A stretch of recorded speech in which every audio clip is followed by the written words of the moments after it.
กราบทักทายสบายดีเนาะคุณทุกคนเนาะมือนี้เป็นมือสั้นวันนี้เนาะโอ้ขอใหม่ขอมือให้พ่อเลยแม่ของสร้างนมเองนี่แหละทุกคนเลย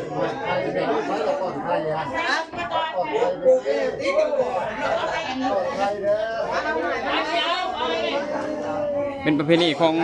ชาวพุทธบ้านเฮาเนาะ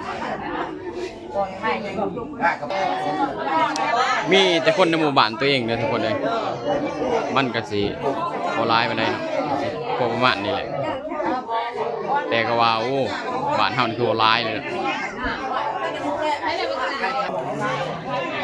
ไปสิตัดเป็นขั้นตอนทุกคนเบิ่งเนาะแบบว่าประเพณีของบ้านเฮาก็สิแบบบ้านแบบนี้ทุกคนเลยแต่ละปีก็สิผูกคอต่อแขนมัดข้อไม้ข้อมือให้พ่อและแม่ลูกเต่าแต่ละคนเนาะแต่เพิ่นอยู่ดีมีแห้งอายุมันคนเยอะ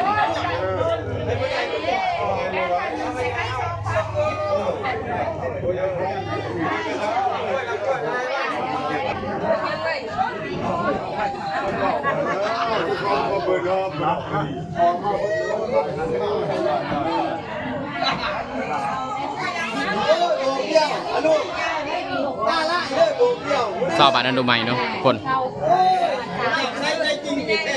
อยู่ดีไม่แห้งเนาะเป็นช่วงการแล้วกัน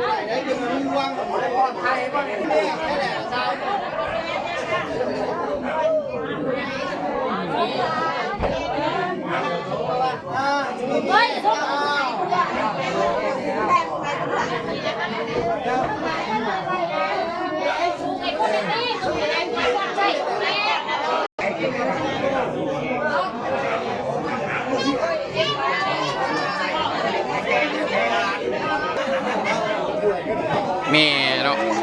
คนนี้เป็นแม่ของทางนมคนนั้นเป็นพ่อเนาะอันนี้ร้านลูกไส้เอ่ย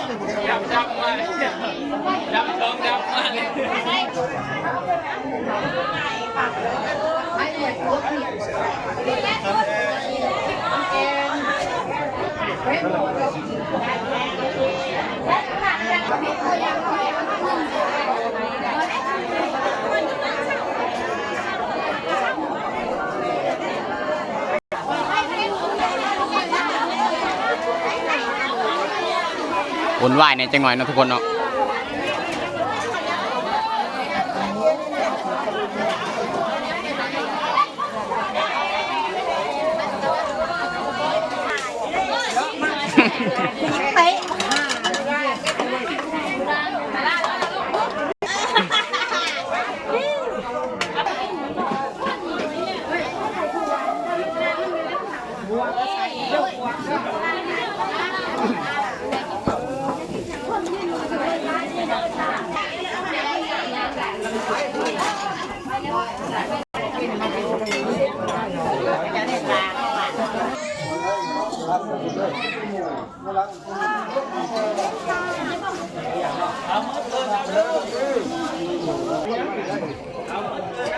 เอาจริงวันนั้นอย่างนี้แล้วก็เอาออกเลย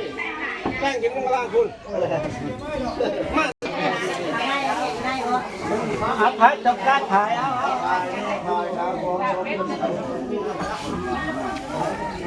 ได้แล้วครับเขามัน